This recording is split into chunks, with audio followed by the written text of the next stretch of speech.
Hello दोस्तों, स्वागत है आपका अपने यूट्यूब चैनल पर। आज बिहार में सत्ता ने एक नया परिवर्तन ले लिया है और जो परिवर्तन होने वाले हैं हम उनका गहन विश्लेषण करने चाहते हैं। और एक राजनीतिक विश्लेषक होते हुए मैं आपको बिहार का एक सियासी मुद्दा समझाने जा रहा हूँ। बिहार में क्या हो सकता है, क्या मुख्य मुद्दे हैं और क्या बिहार की आगामी राजनीति क्या परिवर्तन लाने को सोच रही है। तो ये वीडियो जो मैं बना रहा हूँ वो एक विश्लेषण की दृष्टि से बनाया जा रहा है। इसमें किसी भी राजनीतिक पार्टी का कोई समर्थन नहीं है, बिल्कुल निष्पक्ष रहेगी, इसमें वस्तुनिष्ठता रहेगी, किसी भी तरीके का कोई मूल्यवान या किसी की तरफ भी इसमें झुकाव नहीं है। तो आइए अब हम सीधा बात करते हैं बिहार की सियासी राजनीति पर।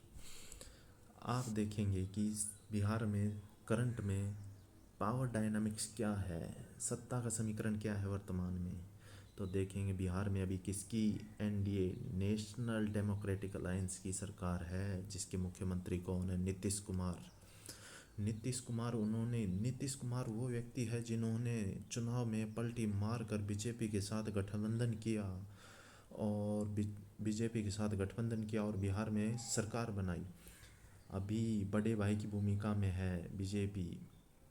बीजेपी बिहार में बड़े भाई की भूमिका में दिख रही है, लेकिन नीतीश कुमार का चेहरा वहाँ सरकार चलाने के लिए ज़रूरी है। लेकिन अभी आप देख रहे होंगे कि नीतीश कुमार जी राज्यसभा के लिए नामांकन भरने के लिए तैयारी कर रहे हैं। तो क्या बिहार में सरकार चल पाएगी, नहीं चल पाएगी, ये बहुत बड़ा मुद्दा है। तो आइए इसी को देखते हुए हम देखते हैं कि विपक्ष की क्या तैयारियां चल रही हैं बिहार में। बिहार में विपक्ष के तौर पर महागठबंधन को जाना जाता है। एक्चुअली महागठबंधन का मेरा आज से यहाँ पर यह है कि आरजेडी, कांग्रेस और लेफ्ट पार्टीज जो एक्टिव हैं उनको यहाँ पर विपक्ष का दर्जा मिला हुआ है। उनमें सबसे पहले आरजेडी से हम तेजस्वी यादव की बात करते हैं और उन्होंने जन विश्वास यात्रा निकाल कर बिहार में बेरोजगारी जैसे मुद्दों के माध्यम से यूथ को अपने साथ कनेक्ट कर लिया और बहुत भारी मात्रा में यूथ उनके साथ जुड़ा हुआ है। उन्होंने बिहार की राजनीति को एक अलग दिशा देने की नई कोशिश की थी। तो विपक्ष की तैयारियां भी जोरों शोरों से चल रही हैं कि इस मुद्दे को कैसे समझा जाए और अब बिहार में एक सियासी हलचल मची हुई है। दूसरा देखते हैं कि आरजेडी अभी भी बिहार की क्या है, सबसे बड़ी सिंगल पार्टी है और वो दावा करती है इस बात का कि हम बिहार की एकमात्र सबसे बड़ी पार्टी हैं। और आरजेडी मुख्यतः कौन से फॉर्मूले पर चलती है? तो आरजेडी मुख्यतः माई फॉर्मूले पर चलती है। एक्चुअली ये राजनीतिक विश्लेषणों द्वारा दी गई हुई टर्म्स हैं। अगर आप इनको देखे जाएं तो आरजेडी का जो लोग वोट बैंक है वो माई से आगे भी है, यानी मुस्लिम यादव होते हुए भी। लेकिन ये क्या है, इनका एक मजबूत वोट बैंक है। इसके अलावा भी अन्य अन्य धर्मों, जातियों और सभी चीज़ों में इनका एक बहुत मेजर चंक इनके हिस्से में आता है आरजेडी के। हो सकती है कुछ अस्वाभाविक घटनाओं के कारण हो सकता है ये सरकार में नहीं आए, लेकिन इनकी मौजूदगी बहुत काफ़ी हद तक बिहार के लोगों में है। अब देखते हैं कि बिहार की राजनीति में कुछ नए चेहरे, नए खिलाड़ी और छोटे दल जो गेम चेंज कर रहे हैं। अरे इन्होंने तो गेम खेला कर दिया। जैसे तेजस्वी यादव बिहार में खेला करने के लिए जाने जाते हैं, वैसे ही अभी कुछ नए दल उभर रहे हैं जो बिहार में खेला करना चाहते हैं। तो आइए अब हम आपको इनकी कहानी सुनाते हैं। अभी एक नया दल उभर कर आया है, जन स्वराज प्रशांत किशोर जी हैं और ये प्रशांत किशोर जी की काफ़ी अच्छी छवि है। ये जन स्वराज के माध्यम से बिहार में कुछ चेंजेस, सकारात्मक चेंज करना चाह रहे हैं और उन्होंने पद यात्रा कर रहे हैं। ये बिहार में पैदल पैदल घूम रहे हैं गलियों गलियों में, मतलब ग्रास रूट तक जाने तक, कोने कोने तक, अंत्योदय तक जा रहे हैं ये। और ये सभी सीट्स पर चुनाव लड़ने के ऐलान कर चुके थे, इन्होंने लड़ा और ये वापस बिहार की राजनीति में आएंगे।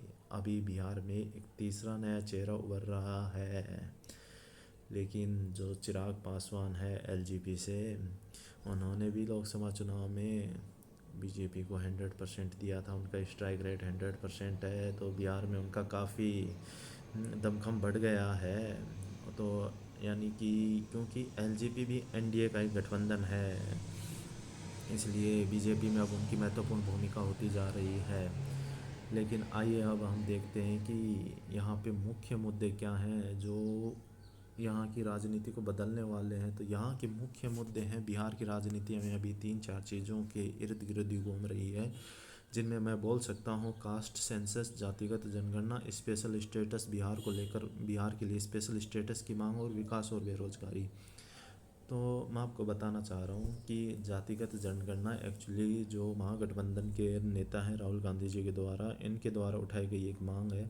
क्योंकि एक्चुअली देखा जाए तो एक्चुअल पॉलिटिक्स ये कहती है कि संसाधनों का बंटवारा उतना ही होना चाहिए। जैसे कुछ लोग संख्या में 3% है और वो 90% संसाधनों का उपभोग कर रहे हैं, और 97% आदमी सिर्फ 3% संसाधनों का उपभोग कर सके। मैंने एग्जांपल दिया है, उदाहरण में बताया, मेरे को थ्योरी के हिसाब से ठीक नहीं है, लेकिन मैंने इसका एक्सट्रीम बताया आपको। तो इसलिए जातिगत जनगणना बहुत ज़रूरी है। लेकिन बिहार को स्पेशल स्टेट 1947 से बिहार का हालत सेम बना रहा है। स्पेशल कैटेगरी स्टेटस की मांग की जा रही है। नीतीश कुमार एनडीए का एक बहुत महत्वपूर्ण हिस्सा होने के बावजूद भी अगर बिहार के लिए स्पेशल स्टेट का दर्जा नहीं ला पाते तो ये बिहार के लोगों के लिए एक बहुत तगड़ी हार होगी। क्योंकि बिहार के लोगों को बहुत बड़ी उम्मीद है, लेकिन वो उम्मीद अभी टूटती हुई दिखाई दे रही है। और दूसरा है विकास और बेरोजगारी। जब नीतीश कुमार और अखिलेश यादव सरकार में जब नीतीश कुमार और तेजस्वी यादव जब सरकार में थे तो उन्होंने काफ़ी बृहत्तर पैमाने पर सरकारी नौकरियां दी थी। लेकिन अभी वर्तमान में विकास और बेरोजगारी दोनों ध्रुव आपस में टकरा रहे हैं। तो ये मुख्य मुद्दे तय करेंगे कि आने वाले समय में बिहार की भूमिका क्या होने वाली है। एक्चुअली बिहार की पॉलिटिक्स वो पॉलिटिक्स है जो दिल्ली के दरवाजे तक लेके जाती है लोगों को। जो बिहार और यूपी में जीतता है वो दिल्ली में बैठता है। तो ये बहुत इम्पोर्टेंट स्टेट है, इसके लिए एक एक एक चीज़ को आपको समझना है, इसके मुद्दे समझने हैं, कौन किधर समीकरण चल रहे हैं, कौन सा किस में जाना चाहता है, कौन किस में जाना चाहते हैं। विधायकों का एक पार्टी में दूसरी पार्टी से आना जाना लगा रहता है। ऐसी काफ़ी चीज़ें हमने देखी हैं इधर जब चुनाव हुआ विधानसभा का। अब देखते हैं कि नीतीश कुमार जी बिहार से राज्यसभा जा रहे हैं तो क्या मुख्य फ़र्क पड़ने वाला है। तो नीतीश कुमार जी अगर राज्यसभा जाते हैं तो बिहार में एक बहुत बड़ा पावर वैक्यूम के क्रिएट हो जाएगा। पावर वैक्यूम मतलब इस संसार का नियम है, बोले खाली कुछ भी नहीं है। अगर कुछ भी नहीं है तो वहाँ हवा भरी है, लेकिन यहाँ वैक्यूम हो रहा है। जहाँ जहाँ कुछ भी नहीं है वहाँ कुछ ना कुछ तो आएगा। अब देखते हैं नीतीश कुमार जा रहे हैं कहाँ पर, राज्यसभा में। वो जो बिहार की राजनीति की धुरी है वो धुरी अब सेंटर की ओर जा रही है। तो क्या ये धुरी अपने पहिए पर घूमती रहेगी या फिसलेगी इस पे से डोर। कुछ लोग कह रहे हैं, कयास लगा रहे हैं कि ये डोर फिसल जाएगी, कुछ ना कुछ चेंज होगा, बड़ी हलचल मचने वाली है।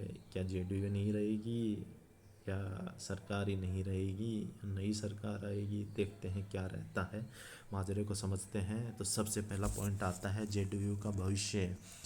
जेडीयू का भविष्य कह रहे हैं कि कुछ लोग कह रहे हैं कि विघटन का खतरा है, इसके टूट जाने का खतरा है। क्योंकि नीतीश कुमार के बिना जेडीयू को एकजुट रखना बहुत बड़ी मुश्किल है। इसमें नेतृत्व की कमी आ सकती है, इसमें टूट का, यानी कि जेडीयू के अस्तित्व का खतरा मंडरा रहा है, जेडीयू के अस्तित्व पर खतरा मंडरा रहा है। या तो जेडीयू के जो सांसद जो एमएलएज हैं वो किस में, बीजेपी में मिल जाएंगे, आरजेडी में मिल जाएंगे, कांग्रेस में मिल जाएंगे या जन स्वराज में मिल जाएंगे। लेकिन अभी जेडीयू का भविष्य और विघटन भविष्य थोड़ा खतरे में है। क्या सरकार गिर सकती है? या मतलब हम यहाँ पे सरकार गिरने का मतलब मैं आपको एक कॉन्सेप्ट पढ़ा रहा हूँ, वो है गवर्नमेंट स्टेबिलिटी। क्योंकि जितना गवर्नमेंट स्टेबिलिटी होगा उतना ज़्यादा विकास होगा। और नीतीश कुमार जी अनस्टेबिलिटी के लिए प्रसिद्ध है। बिहार में अभी सीट्स का समीकरण काफ़ी नज़दीक है। बीजेपी का प्लान अगर राज्यसभा जाइए नीतीश जी तो हम हमारा यहाँ मुख्यमंत्री बना लेंगे। अगर हम ही हमारा मुख्यमंत्री यहाँ बना लेंगे तो उनको जेडीयू के सभी विधायकों का यहाँ पे समर्थन चाहिए। क्या ऐसा करेंगे? क्योंकि आप देखेंगे इनकी जो विचारधारा है समाजवादी प्लस उदारवादी बिल्कुल टकराएगी। विचारधाराओं का खेल है राजनीति। विचारधारा आरजेडी कोशिश करेगी कि खेला का हो जाए, खेला हो जाए। अगर जेडीयू में थोड़ी सी टूट फूट पड़ी तो आरजेडी छोटे दलों और निर्दलियों को साथ लेकर सरकार बनाने का दावा पेश कर सकती है। मेरे को लगता है ये होगा नहीं, लेकिन अस्तित्व का संकट जेडीयू के सामने, एनडीए के सामने और महागठबंधन अवसर तलाश रहा है। सीटिंग समीकरण और वोट बैंक पर असर देखते हैं। नीतीश कुमार का अपना एक साइलेंट वोटर बेस है। साइलेंट वोटर बेस, इस वर्ड को याद रखना। इसी के बदौलत वो आते हैं। इसी को कब्जाने के लिए EBC, economic weaker section, backward और क्लासेज हैं, इकोनॉमिक और बैकवर्ड क्लासेज हैं। ये क्या कर रहे हैं बीजेपी और दोनों, इनको क्या कर रहे हैं, इस वोट बैंक को बुनाना चाहते हैं। तो इसके लिए दोनों लगातार प्रयास कर रहे हैं। और छोटे दलों का चिराग पासवान जी और जतिन राम मांझी का कद भी बढ़ सकता है। यहाँ पर उनकी बार्गेनिंग पावर बढ़ जाएगी। यानी बार्गेनिंग पावर मतलब सौदा करने की क्षमता। अब बीजेपी यहाँ पे बड़े भाई की भूमिका निभा रहा है और वो बिहार में यूपी मॉडल लागू करना चाहता है। मतलब यूपी मॉडल क्या है, डैशिंग डैशिंग डैशिंग होना चाहिए। लेकिन उससे पुराने गठबंधन साथी नाराज़ हो सकते हैं। तेजस्वी यादव के लिए एक मौका बन रहा है यहाँ पे। तेजस्वी यादव के लिए सबसे बड़ा मौका होगा, क्योंकि उनका सबसे बड़ा मुकाबला नीतीश कुमार से ही रहा है। नीतीश के जाने से विपक्ष मजबूत दिखने लगा है और बदलाव का नारा लेकर आगे के चुनाव लड़ सकता है। तो ये थी बिहार की पॉलिटिक्स। लेकिन अभी बिहार की पॉलिटिक्स ख़त्म नहीं हुई। मैं आपको एक लास्ट में एक बहुत इंपॉर्टेंट चीज़ बताने जा रहा हूँ। जो अभी नीतीश कुमार जी राज्यसभा जा रहे हैं तो क्या हो रहा है।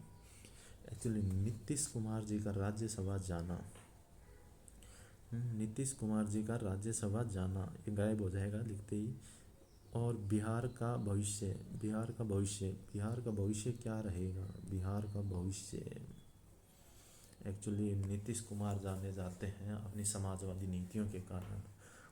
नीतीश कुमार जी अपनी समाजवादियों की नीतियों के कारण जाने जाते हैं। अगर किसी स्टेट में से अगर उनको मुख्यमंत्री हटाया जाता है तो इसका मतलब वहाँ से कौन सी विचारधारा, वहाँ से समाजवादी विचारधारा को हटाया जा रहा है, वहाँ पे पूंजीवादी विचारधारा आ रही है। तो मतलब पूंजीवादी विचारधारा का आगमन मतलब रोजगारों की कमी, योग्यता पर बल, किसी आवश्यकता के अनुसार चीज़ों का बंटवारा नहीं होगा। जिनके पास ज़्यादा है वो ज़्यादा लेके जाएंगे। सामाजिक हार्मनी नहीं होगी, सामाजिक हायरार्की आ जाएगी।